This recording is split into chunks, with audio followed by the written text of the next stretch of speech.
Hello everyone, my name is Pauline Cullen and in this video I'm going to talk about how to score Band 7 or above in the IELTS test. People often say to me, I've taken the IELTS test many times and keep getting Band 6 or Band 6.5, but I need Band 7. Why can't I get Band 7? The most common problem seems to be in trying to achieve Band 7 in the writing test, and people often become very frustrated at their lack of progress. Some common strategies people use to prepare for the test are to keep taking the test over and over again. Their thinking is that maybe this time I'll be lucky and get a different score. This is both very expensive and very frustrating. Another common strategy is to keep doing lots of practice tests. That's less expensive, but it can be just as frustrating. And the lack of progress often means people start looking for tricks and shortcuts to use. Some of the typical shortcuts people use are things like trying to guess answers to the reading and listening test questions before doing any reading or listening, or looking for patterns, so saying things like, I haven't put C yet, so that must be the answer. With the speaking and writing tests, some people learn whole answers or sentences and expect to be able to use them in the test.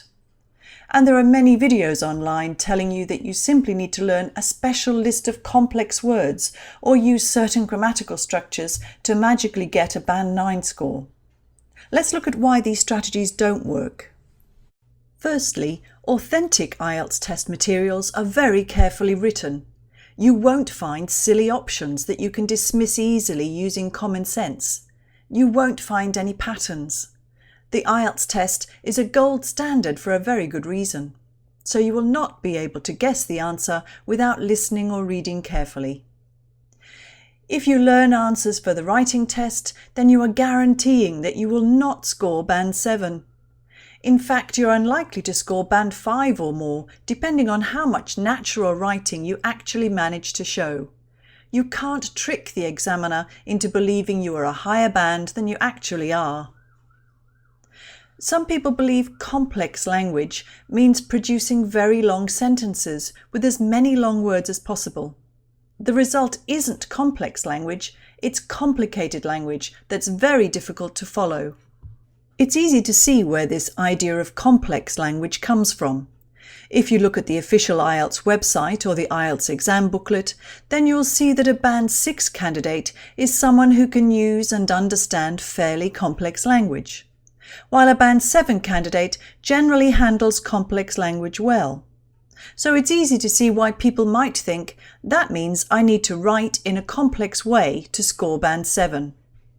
In this image, I've tried to show how the writing task assessment actually works. Let's take the example of a Writing Task 2 essay. I've used the idea of a wall to suggest the task, and the different colours represent each individual element of the task, from the introduction to the body paragraphs and finally the conclusion. The individual bricks in the wall represent the language used. So a Band 9 candidate, who is an expert user of English, presents a well-balanced, well-structured task and is able to skillfully control language. Band 8 and Band 7 candidates also complete the task well and produce a well-balanced essay.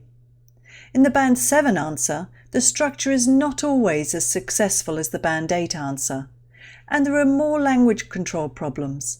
But overall, this is a strong answer. If you're Band 6, then the problems you have are in terms of overall structure as well as language. Some parts of the task are not as fully addressed as others. The ideas are sometimes repetitive, and notice that the different elements are not always logically organised. The argument is also unclear at times, and I've shown this with gaps in the structure. And this is where the examiner gets a little lost in your argument. This can be because Band 6 and 6.5 candidates often try to use complex words and phrases as a quick fix to fill in the gaps in their language. You can see from this image that these don't improve the overall structure, and they don't change the level of the writing. In fact, they often get in the way. Let's look at why learning complete answers doesn't work. I often use the analogy of cooking to help explain this. So let's imagine that the writing task is to create a dish that will show your cooking skills. To the examiner, a learned answer looks like this. Just like a person who opens a can of soup is not showing any cooking skills, people who give a learned answer aren't showing any writing skills.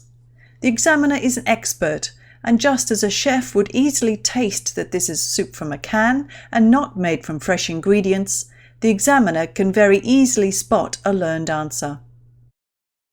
Learning whole sentences to cut and paste into your answers will also not magically lift your score. These sentences stand out very clearly within your answer. If you're using any of these strategies, repeatedly taking tests and trying to learn answers or lists of complex words to use, then this is why you're stuck at band 6 or 6.5.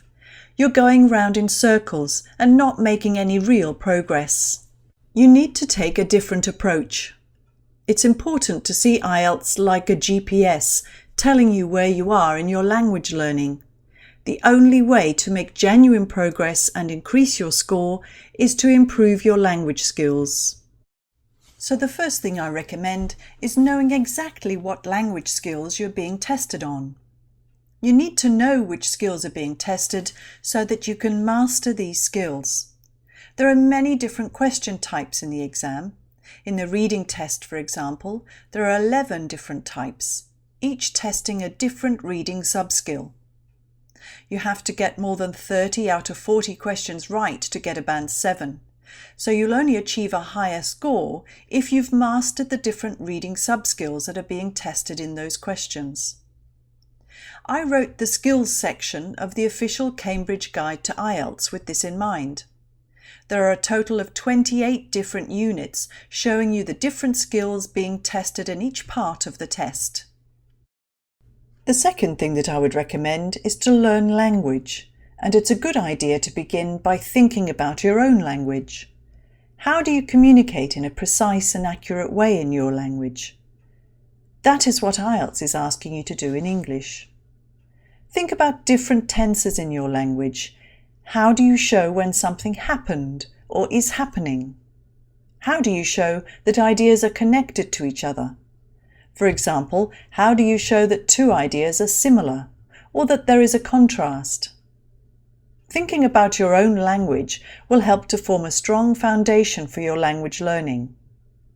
Try to see yourself as gathering together language blocks that you will then be able to use.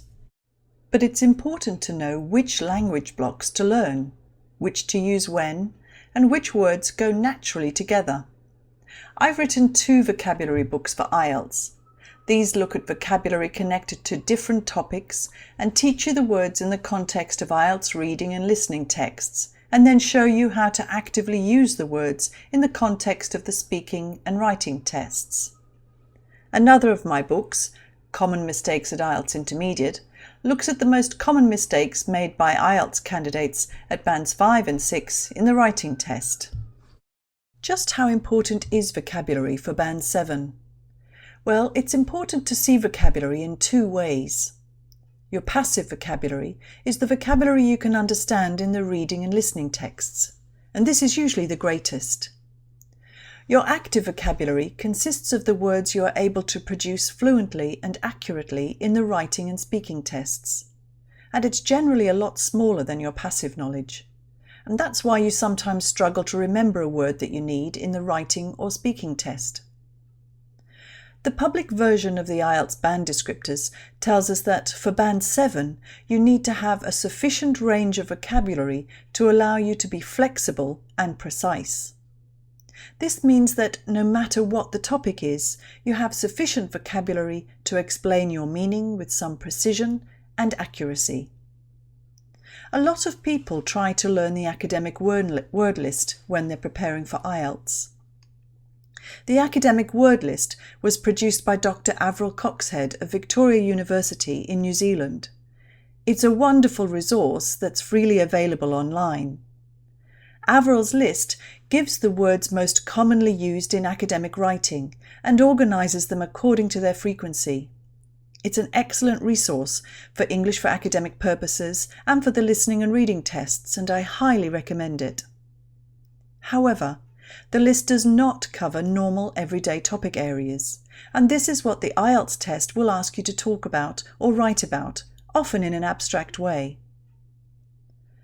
This screen shows an academic writing task question that I recently posted on my IELTS Weekly Facebook page. You can see that it's a bar chart with data about household expenses for some very common topics such as food, transport, and so on. This image shows some feedback I gave to one of my followers after an exercise I posted about the bar chart. The writing in the box at the top is the original post, and my feedback is below. And if you read carefully, then you can see that it is the topic of money and household expenses that causes the language problems, not the academic language. So if you're aiming for Band 7 in IELTS, you need to make sure that you have a sufficiently wide active vocabulary to allow you to be precise and accurate in a variety of topics. I developed my vocabulary teaching app with this in mind. I studied languages at high school and at university. To learn new vocabulary, I'd collect a list of useful words and sit on the bus learning them. And that's what I wanted to recreate with this app. It has 25 different topics that are common in IELTS, and there are 10 words in each topic. The words that stay in your active vocabulary are the words that you see often and use often. So the app takes you through 10 separate reading, listening, and writing exercises to help you practice and develop your active vocabulary, and to help you to remember the words when you need them in the test. Test practice is also a very important part of your IELTS preparation. The official guide to IELTS is divided into two halves. The first half is the skills section, and the second half contains 8 complete practice tests. This is the official Cambridge Guide, and these test materials were written by the people who write the IELTS test, so they're a very good way to practice and improve your timing and confidence. Once you've studied the skills that you need to use, make sure that you consciously use them in the test.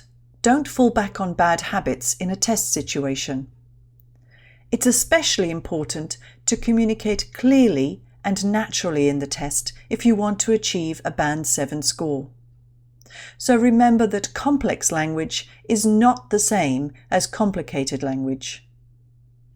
If you have any questions about IELTS or about my app or any of my books, then you can contact me on Twitter, on my IELTS Weekly Facebook page, or on my website.